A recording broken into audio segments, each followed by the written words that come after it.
Hello student.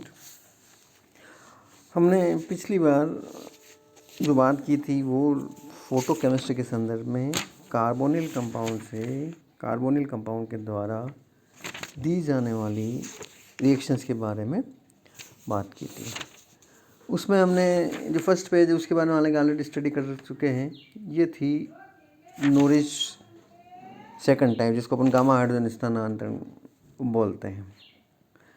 यानी कि जिसमें जी क्या है, इसमें ये पुनः प्रारंभिक कीटोन में परिवर्तन हो सकता है, प्रतिस्थापित साइक्लोब्यूटेनॉल बन सकता है या ओलिफिन तथा कीटोन के नॉल रूप में परिवर्तन हो सकता है। इस अभिक्रिया को न्यूज टाइप सेकंड विदलन कहते हैं।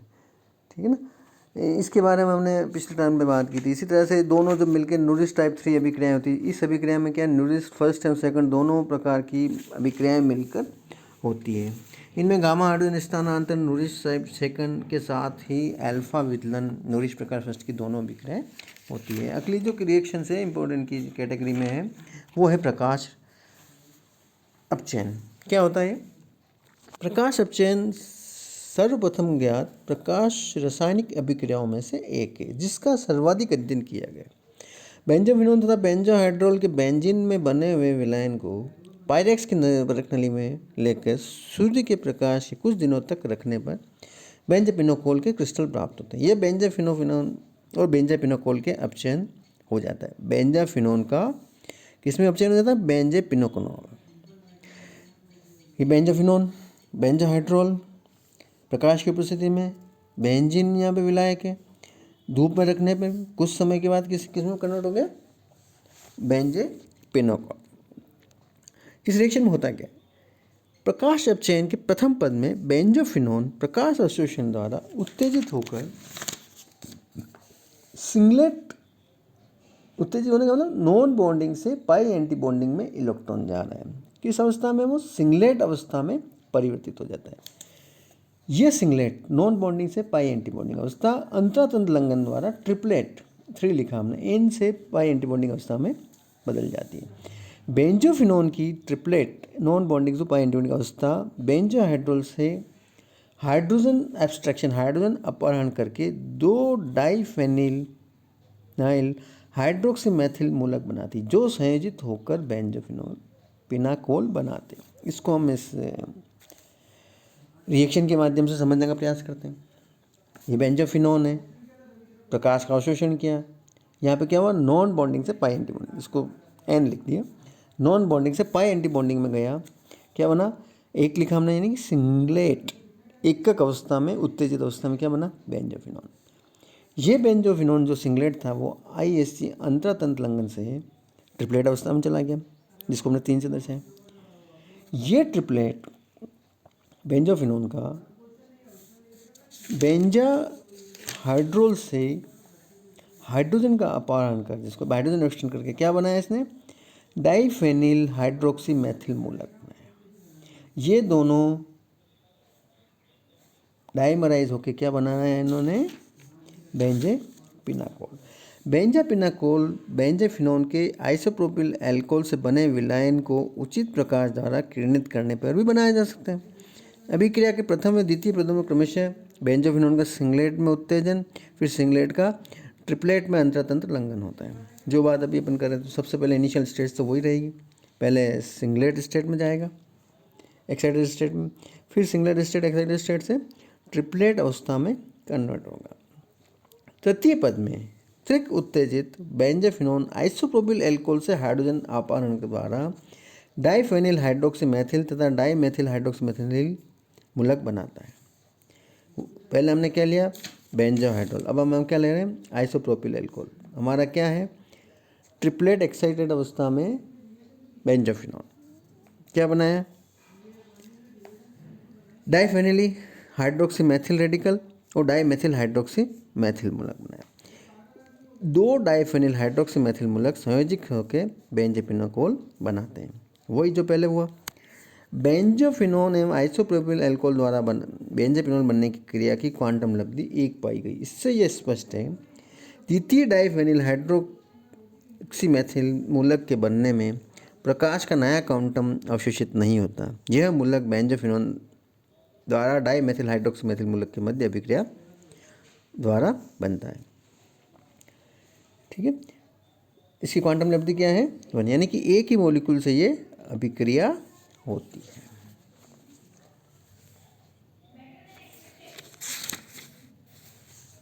प्रकाश अपचयन की अभिक्रिया में बेंजोफिनोन की त्वरित उत्तेजित अवस्था भाग लेती है। इस बात को कुछ प्रयोगों द्वारा प्रमाणित किया गया।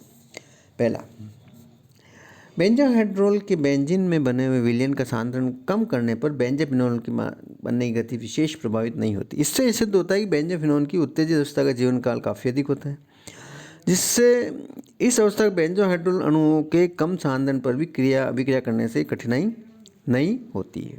इस वर्णन से स्पष्ट है कि बेंजोफिनोन की त्वरित अवस्था अभिक्रिया में भाग लेती है। सेकंड, क्विंचिंग स्टडी, जिसको अपन बोलते हैं शमन अध्ययन। शमन अध्ययन द्वारा यह भी प्रमाणित हो चुका है कि प्रकाश अपचयन अभिक्रिया में बेंजोफिनोन की त्वरित उत्तेजित अवस्था भाग लेती है। यदि अभिक्रिया मिश्रण में सूक्ष्म मात्रा नेफ्थलीन की मिला दी जाए तो अभिक्रिया की क्वांटम लब्धि बहुत कम हो जाती है। इसका कारण यह है कि बेंजोफिनोन की उत्तेजित अवस्था नेफ्थलीन को अपनी ऊर्जा स्थानांतरित करके स्वयं अपनी निम्नतम अवस्था में आ जाती है। इस अभिक्रिया में नेफ्थलीन शामक या क्विंचन का कार्य करता है और अभिक्रिया की क्वांटम लब्धि को घटा देता है। इस अध्ययन से ज्ञात भी प्रमाणित होता है कि बेंजोफिनोन की त्वरित उत्तेजित अवस्था अभिक्रिया में भाग लेती है, क्योंकि नेफ्थलीन की सूक्ष्म मात्रा होने पर भी बेंजोफिनोन द्वारा नेफ्थलीन की ऊर्जा स्थानांतरित होती है। जिन कीटोनों में पाई से पाई एंटी बॉन्डिंग अवस्था में ऊर्जा नॉन बॉन्डिंग से पाई अवस्था की ऊर्जा से कम होती है, वे कीटोन प्रकाश अपचयन अभिक्रिया प्रदर्शित नहीं करते। उदाहरणतः मिशलर कीटोन, ये हमने डायग्राम बना रखा है, CH3 ट्वाइस N बेंजीन वाला है, C double bond O benzene वाला है, NCC, इसको हम बोलते हैं मिशलर कीटोन में पाई से पाई अवस्था की ऊर्जा नाइट्रोजन में उपस्थित एकाकी इलेक्ट्रॉन युग्म एरोमेटिक वलय के संयुग्मन में होने के कारण नॉन बॉन्डिंग से पाई एंटी बॉन्डिंग अवस्था की ऊर्जा से कम हो जाती है। अतः मिशलर कीटोन प्रकाश अपचयन अभिक्रिया में भाग नहीं लेते। ये हमने डायग्राम में भी बता रखा है। इस मिशलर कीटोन में क्या है, पाई से पाई एंटी बॉन्डिंग की एनर्जी कम है, जबकि नॉन बॉन्डिंग पाई एंटी बॉन्डिंग से इसमें पाई से पाई एंटी बॉन्डिंग की ज़्यादा है। इसको हमने समझने के लिए कैसे प्लॉट किया है कि बेंजोफिनोन और मिशलर कीटोन डिफ्रेंशिएट किया है। तो हमने क्या कहा कि अगर जो फोटो रिडक्शन है वो हमेशा नॉन बॉन्डिंग से पाई एंटी बॉन्डिंग में ट्रांसफ़र होने पर ही होगा, यानी इलेक्ट्रॉन नॉन बॉन्डिंग से पाई एंटी बॉन्डिंग। अगर यही इलेक्ट्रॉन पाई से पाई एंटी बॉन्डिंग में जाता है तो वो फोटो रिडक्शन रिएक्शन नहीं देगा, जो कि हमने इस मिशलर कीटोन से प्रूव किया। इसी चीज़ को हमने नेफ्थलीन को एज ए क्विंचर ऐड करके भी हमने प्रूव किया। इसी चीज़ को हमने ऑर्डर से भी इसको प्रूव किया।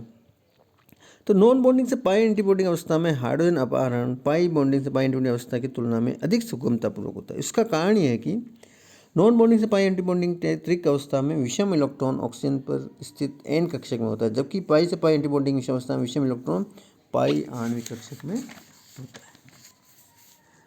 अल्फा कीटो एस्टर प्रकाश द्वारा अपचयित होकर पिनाकोल बनाते हैं। Alpha keto ester C6H5CO C double bond OO C2H5 CH3CHOS C2H5 के साथ रिएक्शन करा रहे हैं। क्या बनाया इसने, पिनाकोल। पिनाकोल किसको कहते हैं, जब दो एडजेसेंट कार्बन पर दो OH समूह जुड़े हुए हो और उसका स्थायित्व हो, क्या बना, पिनाकोल। अगला पार्ट है हमारा इसी में पैटर्नो-बुकी रिएक्शंस, जिसमें क्या बनाया था हमने, ऑक्सीडेंस। क्या है ये, ओलिफिन की उपस्थिति में कार्बोनिल यौगिकों का किरणन करने पर ऑक्सीडेंस प्राप्त होते हैं। इस प्रकाश चक्री संकलन फोटोसाइक्लो एडिशन को पैटर्नो-बुकी रिएक्शन कहते हैं। हमने देखो कार्बोनिल कंपाउंड, एल्किन और क्या बनाया, 4 सदस्यीय वलय वाले कंपाउंड, इसको हम क्या बोल रहे हैं, ऑक्सीटेन। इस अभिक्रिया में कार्बोनिल स्निग्ध समूह की तरंग दैर्ध्य के प्रकाश का प्रयोग किया जाता है। इससे यह स्पष्ट है कि ऑक्सीजन बनने में कार्बोनिल समूह की उत्तेजकता भाग लेती है। अधिकतर पैटर्नो-बुकी अभिक्रियाओं में कीटोनों की ट्रिपलेट नॉन बॉन्डिंग से पाई एंटी बॉन्डिंग अवस्था भाग लेती है।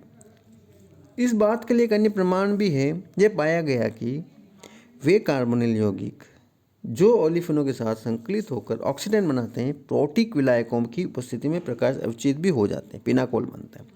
दूसरी ओर जो कार्बोनिल यौगिक प्रकाश चक्रीय संकरण की प्रति क्रियाशील नहीं होते, वे प्रकाश अवचित भी नहीं होते हैं। इससे यह स्पष्ट है कि प्रकाश चक्रीय संकलन और प्रकाश अपचयन में कार्बोनिल समूह के समान उत्तेजक अवस्था भाग लेती है, जैसा कि पहले प्रमाणित किया जा चुका है। प्रकाश अपचयन अभिक्रिया में कार्बोनिल समूह के triplet non bonding by antibonding अवस्था भाग लेती है। अतः प्रकाश चक्रीय संकलन में भी यही अवस्था भाग लेती है। उपरोक्त आधार पर प्रकाश चक्रीय संकलन विक्रिया क्रियाविधि निम्नलिखित है। वही जो हमने पहले लिखी, पहले बेंजोफिनोन प्रकाश का अवशोषण किया। प्रकाश का अवशोषण किया तो इससे कौन सा, नॉन बॉन्डिंग से पाई एंटी बॉन्डिंग में जो एनर्जी की आवश्यकता होती है भाई 285 से 290 नैनोमीटर के आसपास। पहले क्या बना, सिंगलेट, वो किस में कन्वर्ट हुआ, ट्रिपलेट में। ये ट्रिपलेट बेंजोफिनोन मॉलिक्यूल किसके साथ, ओलिफिन के साथ रिएक्शन करके क्या बना रहा है, ऑक्सीडेन। उपरोक्त अभिक्रिया में प्रयुक्त ओलिफिन असम्मित है, अतः सैद्धांतिक रूप से संकलन द्वारा दो प्रकार के ऑक्सीडेन बन सकते हैं। मुख्य रूप से कौन सा ऑक्सीडेन बनेगा, यह मध्यवर्ती द्विमूलक के स्थायित्व द्वारा निर्धारित होता है। इस अभिक्रिया में दो प्रकार के मध्यवर्ती द्विमूलक और उनसे बनने वाले ऑक्सीडेन की मात्रा निम्नलिखित है। ये हमने एक एग्जाम्पल लिया कि कौन सा स्टेबल होगा, कौन सा ज़्यादा बनेगा, कौन सा कम बनेगा। वही हमारा सबसे पहले क्या है,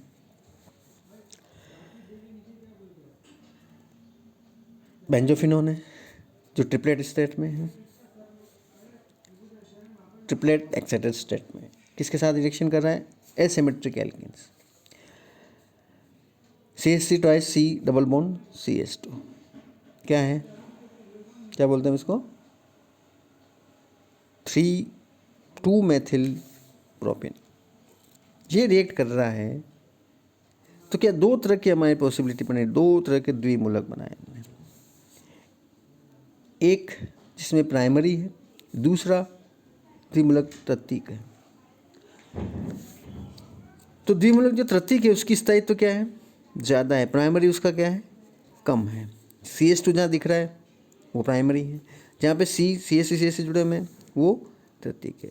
इससे बनने वाला जो ऑक्सीडेन है वो 90% है, किससे, टर्शरी से बनने वाला, और जो प्राइमरी से बनने वाला है वो 10%।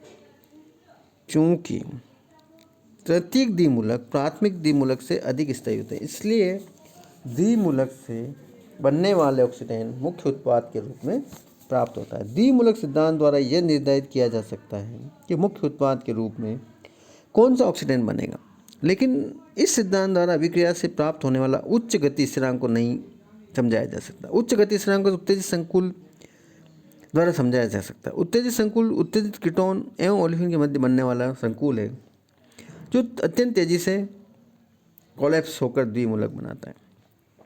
कैसे हम इसको समझने का प्रयास करें, कीटोन सिंगलेट कीटोन में बदला, वही बेंजोफिनोन, सिंगलेट कीटोन IS से इंटरटर्न कन्वर्जन से inter system conversion triplet ketone मिलना। ये कीटोन और ओलिफिन क्या बनाना है, एक्साइटेड कॉम्प्लेक्स। ये एक्साइटेड कॉम्प्लेक्स क्या बनाना है, बाइमर, या जिसको हम कहते हैं द्विमूलक, और द्विमूलक किसमें बदला, ऑक्सीडेन। इस अभिक्रिया में द्विमूलक एक मध्यवर्ती के रूप में होता है। यह तथ्य इस अभिक्रिया द्वारा भी प्रमाणित होता है कि बेंजोफिनोन का किरणन पक्ष या विपक्ष ब्यूटीन के साथ करने पर प्रत्येक स्थिति में समाई ऑक्सीजन की मात्रा समान मिश्रण ही प्राप्त होता है। यदि सम्मिलित प्रक्रम कंसर्टेड प्रोसेस होता, अर्थात दोनों बंद एक साथ बनते हैं, तो दोनों स्थितियों में अलग अलग उत्पाद बनने चाहिए। लेकिन अभिक्रिया में समान उत्पादों के मिश्रण का बनना यह सिद्ध करता है कि अभिक्रिया में द्विमूलक बनता है, जिससे प्रारंभिक ओलिफिन संरचना का वर्णन हो जाता है। इसको हमने बेंजोफिनोन की पक्ष और समकक्ष ब्यूटीन से रिएक्शन कराई, वही द्विमूलक बना जो दो एरो से हम बता रहे हैं। अब इसमें दो पॉसिबिलिटी, एक डार्क एरो से, एक डैश डैश डैश वाले से, एक बाहर की ओर जा रहा है, एक अंदर की ओर जा रहा है। दो तरह के प्रोडक्ट बन रहे, कौन से, ऑक्सीडेंस। क्या कहना चाह रहे हैं, पैटर्न बुक की अभिक्रिया की अत्यंत महत्वपूर्ण प्रक्रिया उत्तेजित कीटोन से ओलिफिन का ऊर्जा स्थानांतरण होना है। इस प्रकार का ऊर्जा स्थानांतरण इन अभिक्रियाओं में होता है जहाँ कीटोन की त्रिक ऊर्जा ओलिफिन की त्रिक ऊर्जा से अधिक होती। उदाहरण एसीटोन की नॉरबोर्निन, ये जो हमने नीचे स्ट्रक्चर बनाना समझ गए, नॉरबोर्निन के साथ किरणित करने पर ऑक्सीडाइन के स्थान पर नॉन बोर्निन का द्वितीयक बनता है। यहाँ पर एसीटोन की अतिरिक्त ऊर्जा नॉन बोर्न की ऊर्जा से अधिक होती है। एसीटोन क्या हुआ, acetone singlet inter system converter से ट्रिपलेट एसीटोन बना। ये नॉन बोर्निन के साथ रिएक्शन कराई हमने, तो क्या हुआ, यहाँ पे एसीटोन से जो ट्रिपलेट एक्साइटेड स्टेट में था एसीटोन नॉन बॉन्डिंग में, यहाँ पे ऊर्जा का ट्रांसफर हो गया किसको, नॉन बॉन्डिंग। इस नॉन बॉन्डिंग का क्या बन गया, डाइमर द्वितीयक। यदि कम त्रिक ऊर्जा का कीटोन बेंजोफिन किया जाए तो नॉन बॉन्डिंग का ऑक्सीडेंट बनता है। Benzophenone singlet state, triplet state. यहाँ पे आप देखो दो चीज़ अंतर है कि एक में एनर्जी कितनी है, एसीटोन में 78 किलो कैलोरी पर मोल, यहाँ पे एनर्जी कितनी है 69 किलो कैलोरी पर मोल। 3 यहाँ पे किसके लिए लिखा हुआ है, ट्रिपलेट के लिए। ओके, अगर हमने इसकी जगह क्या लिया, बेंजोफिनोन, जिसकी की एनर्जी उससे कम है, यानी कि वहाँ पे बेंजोफिनोन से नॉरबोर्निन को एनर्जी का ट्रांसफर नहीं हो रहा है। जब नहीं हो रहा है तो इसका मतलब क्या बना, ऑक्सीटेन। ये हमने इससे क्या प्रूव किया। इसी प्रकार संयुग्मित डायन की भी पैटर्नोबुकी अभिक्रिया में भाग नहीं लेते। संयुग्मित डायनों की त्रिक उत्तेजन अवस्था कीटोनों की त्रिक ऊर्जा अवस्था से बहुत कम होती है। अतः कीटोन का त्रिक ऊर्जा जिसकी लगभग 70 किलो कैलोरी पर मोल होती है, तो संयुग्मित डायन की कितनी होती है, 60 किलो कैलोरी मोल को ऊर्जा स्थानांतरित हो जाता है। कई एसिटिलीन भी पैटर्नोबुकी अभिक्रिया में भाग लेती है। प्रारंभ में अस्थायी ऑक्सीडेंट बनते हैं जिनका पुनर्विन्यास होकर अल्फा बीटा अनसैचुरेटेड कीटोन बनते हैं। ये हमने किसका एग्जाम्पल लिया, एसिटिलीन का। एसिटिलीन का तो एसिटिलीन का लिया, एसिटिलीन वही बेंजोफिनोन ट्रिपलेट स्टेट, उसने किसके साथ, एसिटिलीन के साथ सब्स्टिट्यूटेड एसिटिलीन है। एच को हमने किससे Ac4H9 से रिप्लेस किया। एच में किस स्थान क्या बना, पहले ऑक्सीटीन, डबल बॉन्ड आ गया, यहाँ ट्रिपल बॉन्ड था तो यहाँ क्या हो गया, डबल बॉन्ड हो गया। लेकिन ये क्या है, अनस्टेबल होता है, जो कि पुनर्विन्यास करके अल्फा बीटा अनसैचुरेटेड कीटोन बनाते हैं। ठीक है, अब हम अगली बार बात करेंगे चक्रीय कीटोनों की प्रकाश रासायनिक अभिक्रिया। Okay, thank you.